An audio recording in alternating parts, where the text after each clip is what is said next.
কাণ্ডের পরিপ্রেক্ষিতে শিরোনামে উঠে এসেছিলেন চিকিৎসক অভিক দে। শাস্তির মুখেও পড়েছিলেন। তাকে মেডিকেল কাউন্সিল থেকে বহিষ্কারও করা হয়। কয়েক মাসের ব্যবধানে সোমবার মেডিকেল কাউন্সিলের বৈঠকে দেখা গেল সেই অভিক দেকেই। এই ঘটনা স্বাভাবিকভাবেই একাধিক প্রশ্ন তুলে দিল। আদৌ কি বাদ দেওয়া হয়েছিল অভিককে, নাকি পুরোটাই ভাঁওতা? প্রশ্ন তুলে অবস্থানে ডাক্তারদের সংগঠন। এছাড়াও বিরূপাক্ষ বিশ্বাসকে কেন ফিরিয়ে আনা হলো তা নিয়েও চলছে তাদের অবস্থান। আরজি করে চিকিৎসককে ধর্ষণ ও খুনের ঘটনার পরিপ্রেক্ষিতে উঠে আসে অভিকদের নাম। এরপর তার বিরুদ্ধে 32 দফা অভিযোগ প্রকাশ্যে আসে। এর মধ্যে যেমন ছিল 2 বছর ধরে নিয়মিত ক্লাস না করা, হাজিরা না দেওয়া, রিপোর্ট জমা না দেওয়া, বায়োমেট্রিক কাজ না করা, রোগী না দেখা, থ্রেড কালচার, মর্গে দুর্নীতি। অভয়াকাণ্ডের তদন্তে নেমে সিসিটিভি ফুটেজে ঘটনাস্থলে অভিককে দেখতে পান তদন্তকারীরা। পরবর্তীতে শাস্তির মুখে পড়তে হয় অভিককে। সরানো হয় মেডিকেল কাউন্সিল থেকে। তার বিরুদ্ধে তদন্তে ডায়মন্ড হারবার মেডিকেল কলেজের প্রিন্সিপাল ডাক্তার উৎপল দায়ের নেতৃত্বে 5 সদস্যের কমিটি করে স্বাস্থ্য ভবন। আমরা ডাক্তাররা শুধু নয়, সারা পশ্চিমবঙ্গের সমস্ত শুভবুদ্ধি সম্পন্ন মানুষের কাছে একটাই দাবি ছিল যে অভয়ার খুনিরা কারা ধরা পড়ুক।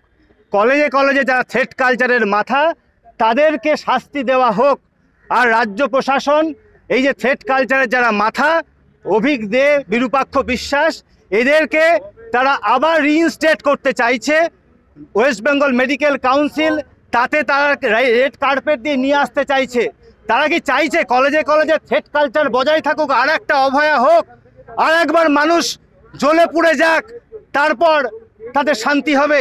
আজকে আমরা ওয়েস্ট বেঙ্গল মেডিকেল কাউন্সিলের কাছে এই দাবি করতে এসেছি যে আপনারা দয়া করে, যাদের বিরুদ্ধে শুধু আমরা নয়, আমরা কোনো সংগঠনের পক্ষ থেকে শুধু বলছি না, সাধারণ মানুষ পর্যন্ত এই যে ব্যক্তিদের নাম বললাম তারা জানে এদের বিরুদ্ধে মানুষ ঘৃণা বোধ করছে, এদের বিরুদ্ধে মানুষ সোচ্চার হচ্ছে। তাহলে এদেরকে তুমি প্রশাসন হিসাবে তুমি কি করে আবার মেডিকেল কাউন্সিলে নিয়ে আসো?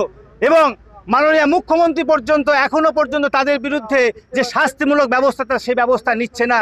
এমনকি কলেজগুলো, গভর্নমেন্টের যে এনকোয়ারি কমিটি, সেই এনকোয়ারি কমিটির রিপোর্ট আছে, সেখানে পর্যন্ত বিরূপাক্ষ বিশ্বাস এবং অভিকদের বিরুদ্ধে ভুরি ভুরি অভিযোগ আছে, রিটেন অভিযোগ আছে। তাহলে সেই অভিযোগকে পর্যন্ত মেডিকেল কাউন্সিল পাত্তা দিচ্ছে না। তাহলে সরকারের আনা অভিযোগ, এনকোয়ারি কমিটি, তার রিপোর্টকে তারা বুড়ো আঙুল দেখিয়ে, তাহলে এটা তো একটা অটোক্রেসি চলছে।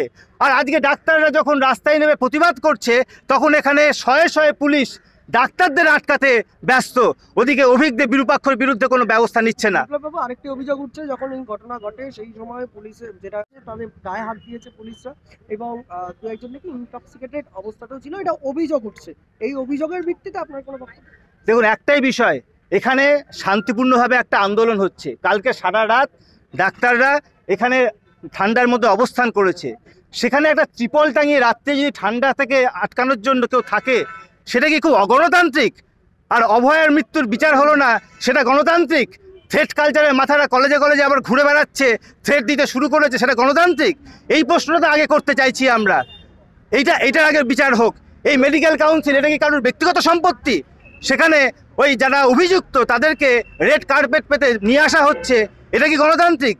আর আজকে এখানে মহিলারা আছে, ডাক্তাররা সবাই আছে, তাদেরকে পুলিশ দিয়ে অ্যাটাক করা হচ্ছে, এটা তো কোনোভাবে মানা যায় না। বাবু, এই মুহূর্তে দাঁড়িয়ে যা সিচুয়েশন হলো, এই মুহূর্তে আপনাদের স্ট্যান্ড পয়েন্ট কি? এতে সাধারণ মানুষ আরও বিক্ষুব্ধ হয়ে কিন্তু আসবে, প্রতিবাদে আসবে। ওনারা প্রশাসন যদি ভেবে থাকেন যে এই আক্রমণ করে প্রতিরোধ, মানে আমাদেরকে আটকে দিয়ে কোনো মানে ওরা পাবে, নিস্তার পাবে, সেটা পাবে না। কারণ সাধারণ মানুষ এতে কিন্তু আরও বেশি ক্ষুব্ধ হয়ে আসবে যে প্রশাসন এতটা নির্দয়, এতটা অগণতান্ত্রিক কী করে হতে পারে। এই জন্য কিন্তু সাধারণ মানুষ আরও বেশি করে আসবে। পুলিশ আমাদের আটকাতে পারবে না, আমরা এখানে থাকবো। দেখা যাক কি করে অভিক দে আর বিরূপাক্ষ এখানে আসে, দেখি আমরা।